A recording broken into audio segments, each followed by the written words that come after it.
एक बच्चा जो महज 12 साल की उम्र में अपनी दादी की देखभाल किया करता था और एक दिन उनकी दादी की हार्ट अटैक से मृत्यु हो जाने के बाद वह इतना डिप्रेस्ड हो जाता है कि उनकी मौत का जिम्मेदार खुद को मानकर 2 मंजिले बिल्डिंग से छलांग लगा देता है।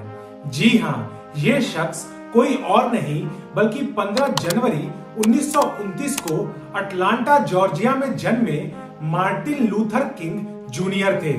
मार्टिन के पिता चर्च में एक पादरी थे और उनके घर में काफी धार्मिक माहौल था। स्कूली दिनों में अपने स्पीचेस और डिबेट की वजह से मार्टिन स्कूल में काफी चर्चित थे और वो इन इवेंट्स में बढ़ चढ़कर हिस्सा लिया करते थे।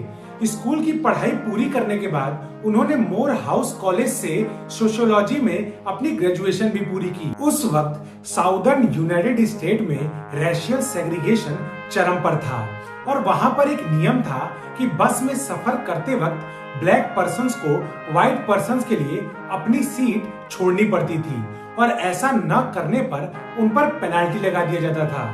और 1955 में एक ऐसी ही घटना घटी जब 15 वर्षीय छात्रा स्कूल से घर बस में लौट रही थी और उन्होंने अपना सीट व्हाइट पर्सन को देने से मना कर दिया, जो वहां के लोकल लॉज का वायलेशन था।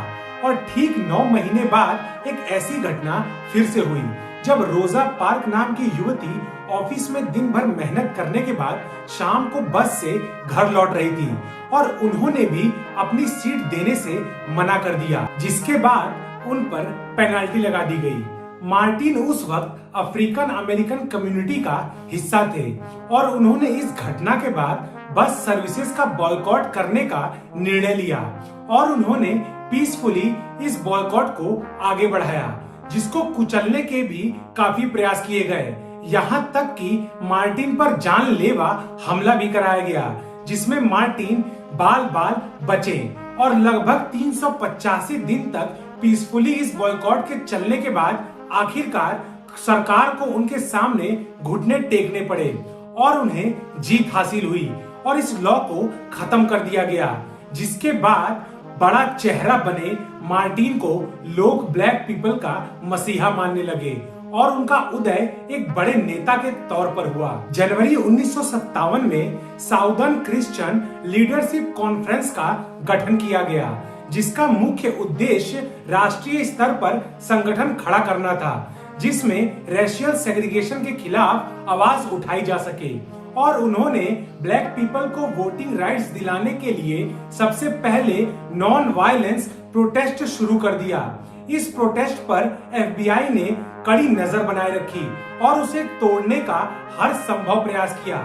यहाँ तक कि मार्टिन लूथर किंग को रोज फोन पर जान से मारने की धमकी दी जाती थी और उन्हें एक बार चर्च के अंदर भी जान से मारने की कोशिश की गई, पर बाल बाल मार्टिन लूथर किंग बच गए और वह अपनी मांगों पर अडिग रहे और अंततः 1965 में उन्होंने ब्लैक पीपल को वोटिंग राइट्स भी दिला दिए। मार्टिन लूथर किंग यही नहीं रुके और उन्होंने स्कूलों में रंग भेद, एम्प्लॉयमेंट में रंग भेद और मजदूरों के मिनिमम वेजेस के लिए भी नॉन वायलेंस प्रोटेस्ट किए और उन्हें धीरे धीरे करके सभी लोगों को उनका हक दिलाया। 1968 में मात्र 39 साल की उम्र में लॉरेन होटल की बालकनी में खड़े किंग को स्नाइपर की बुलेट से गोली मार दी गई और उनकी हत्या कर दी गई।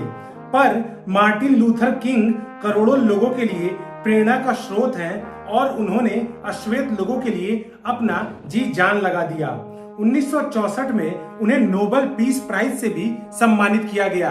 1963 में उन्हें टाइम्स के पर्सन ऑफ ईयर से भी नवाजा गया। आपको यह कहानी कितनी पसंद आई मुझे कमेंट कर जरूर बताइएगा और मेरे चैनल को लाइक, शेयर एंड सब्सक्राइब करना मत भूलिएगा। जय हिंद।